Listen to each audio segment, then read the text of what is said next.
Pleased to be joined by head coach of South Plains College Lady Texans, Coach Michelle Wyatt, joins us. And Coach, it was a rugged season for you, but you got into the tournament. And here's the thing, you win the games you need to win. You stole a big one at Odessa on the road.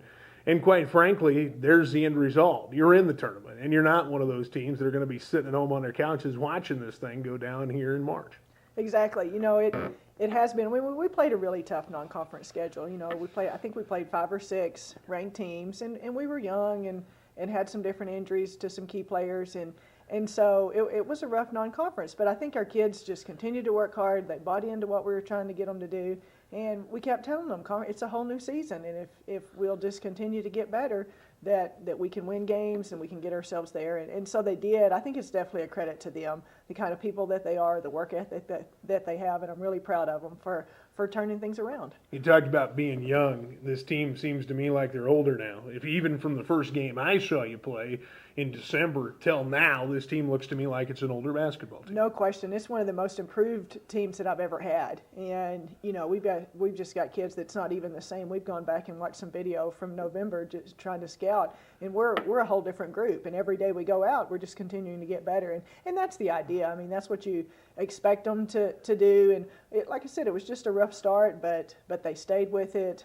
And it's a great credit to them. I think if you went back and looked at the schedule and you said, well, look at the final scores, I'm not sure you see the whole picture here, because I think if you go back and you look at New Mexico Junior College, for example, you frankly were in 2 halves of 4 with New Mexico Junior College. The potential is there. Now, you couldn't hold with them down the backstretch, but it's better than, well, I was down with 5 minutes gone in the first half. So we've seen the potential this team has to offer if you can just keep that all gelled together throughout the whole game. You're exactly right. There's been times, I mean, even against Midland, that I thought we played really well the first half of that second game. You know, we were right in it and we played well. And I think that's, you know, building off of that, and it's just been a consistency thing, and we've talked about it, just trying to stay. I think our win against Odessa at Odessa, we played consistent the whole game.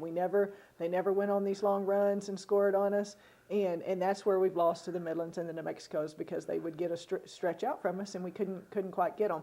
So, you know, it is. I mean, they've just, once you get that consistency and once you take every possession, you know, is valuable, then I think that's what makes you become a better basketball team. Look back at this team, and is there one thing you put your finger on and you say, boy, from day one till going into the regional, this is something I'm super happy with. This is something maybe it was a surprise to us as coaches how well we've done in this area. You know, I don't know that I'm so surprised, but I think our post players have really, really come around. I mean, we've been short from a depth standpoint from there the whole season, but Stephanie Moore has really had some big games for us. And Sydney Hearn has just gotten better and better. One of her teammates told her this week, you have gotten so good, you know, and that's really right. I mean, she's just come around. So the progress that those two have made has probably just, you know, it's just continuing. Everybody's gotten better and things like that, but I'm really, really proud of where those two have come, because they're all that we've had. I mean, we've played Shay Myatt there some, and she can definitely do it, but we have 2 consistent post players, and they know they're going to get their minutes, and they've worked really hard. Stephanie Moore had huge shoes to fill. I mean, you talk about coming in behind Kelsey Canavan. There's going to be people that are going to say, well, how do you replace Kelsey Canavan? But at times we've seen the same abilities from Stephanie Moore that we saw from Kelsey Canavan, the ability to rebound, the ability to put shots back, occupies traffic in the paint defensively, and she has really, as you said, improved steadily throughout this season. No question. You know, I think she's had 4 or 5 double-doubles, and I know Kelsey had significantly more than that, but still, just that mentality and just that toughness, and she's going against somebody bigger and taller than her every single game, and just to still get things done. I mean, like you said, I'm really proud of her progress. And Sydney Hearn, I don't know if we can talk enough about where she started, where she is now. She was a starter the whole way, but where she is now, all of a sudden she's starting to show 10 points a game. She's starting to show a half dozen 8 rebounds, and frankly is a pretty good compliment and can plug and play a little bit with Stephanie Moore in that post. No question. You know, she's different. She's obviously more athletic. She's faster. She's in practice these last few weeks, you know, she's really getting out and running hard on the break. But yeah, and I told her, I think probably in January or something, I mean, we need 10 and 10 out of you every single night. And I think maybe just her realizing that that's our expectation, and maybe, I don't know, but she really has just stayed with it and continued to work hard, and she's really coming around.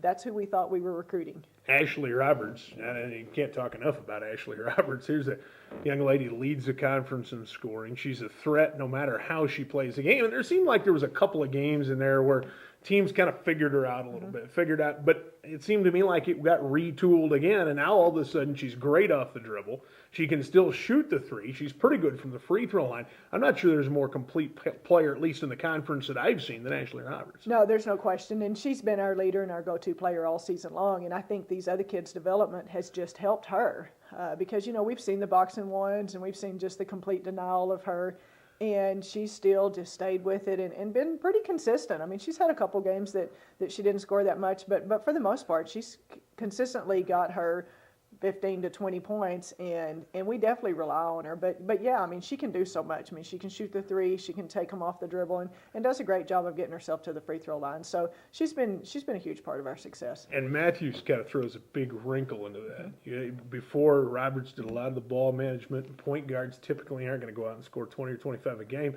But when Matthews got into the flow of this thing and figured out how to skipper this basketball team, then suddenly Ashley Roberts becomes a whole new problem for everybody.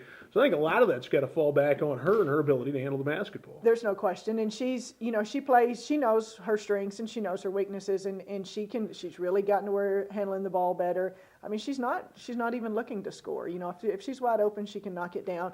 But it's about finding her teammates, and I think that's what you're looking for in a point guard: is running the show, getting the ball where it needs to be, and taking care of it, and not turning it over. And so she really has. I mean, I kind of give her the freedom, but she knows when to push it in transition. She knows when we need to try to run some offense, and so her development again has just really helped our team's success. Not leaving a starter out, let's talk about Shea Myatt a minute. Shea seems to me like she's aged a lot. Boy, the first time I saw her play, she's pretty raw, pretty green. She can shoot, she can run the floor, plays great defense, and frankly gives you a lot of different angles. She's just a lot of players packaged up into one. Exactly. I mean, she's kind of our glue person, and she has been all year. We're better when she's on the court. And so she gets rebounds. I think she's our second leading rebounder. She can knock down the three. She can shoot the mid-range jumper. She doesn't do any of them great, but she does them all really solid. And that's, you've got to have those kind of kids. I mean, and she's, we're better when she's on the court. And so she's gotten into some foul trouble a little bit, and I'm telling her she's got to stay out there. But her development and continuing, and she works hard, on defense. But she also, I mean, she plays the guard spot, she plays the post spot.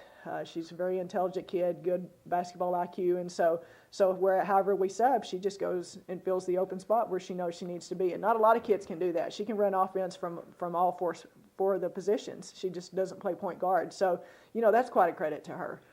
But big basketball IQ, there's something we don't stumble upon every day. But that comes into that, being able to play four spots, because they're four different. Exactly. You can look and go, well, it's dribble, shoot, rebound. Well, it's not that simple. And to be able to play four spots, that just takes a mentality that is usually far beyond most players. Exactly. And I know it was rough on her early on, but I just told her from the beginning, hey, you're going to have to do it. And she didn't take long for her to figure out that to get playing time and to continue to get that playing time, that's what she needed to do. And so she just adjusts. We don't even talk about it now. Whoever I sub in, she looks and sees who's out there, and she knows where she needs to be. And so it's quite a credit to her. And like I said, she's a very intelligent kid, but to be able to do that and to have somebody that can do that on your team it's been huge for us. Let's talk about Weatherford coming into this regional tournament.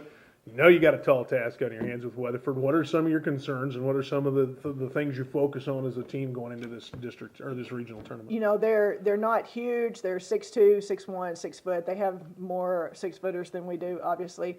But they're pretty balanced. I mean, they have 4 kids that average double figures, so they have some good inside-outside balance. So they're pretty balanced across the board, and they're just going to play hard. I mean, they have a couple foreign kids, and so that kind of brings a different mentality in the style that those kids play and stuff. And so, but I mean, they've had a lot of success in that side of the conference. We actually scrimmaged them our first scrimmage they were one of our teams that we scrimmaged in Plano. And so we've seen them a little bit. We've got video on them.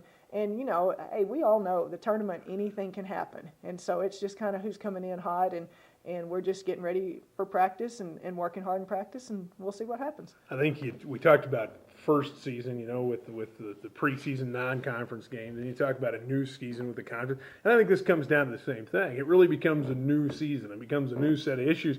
The unfortunate part about it is you drop one in this season and you're done, but it's a new season altogether. There's no question, and I think we've had to work so hard to get there that we're excited about it. I mean, our record, throw that out. I mean, and where we finished in conference, I mean, I think you can throw that out because it's like we've already said, we can play with anybody in our conference on any given night.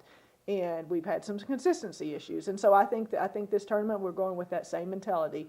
We're just taking it one game at a time, which is what we've done all during conference.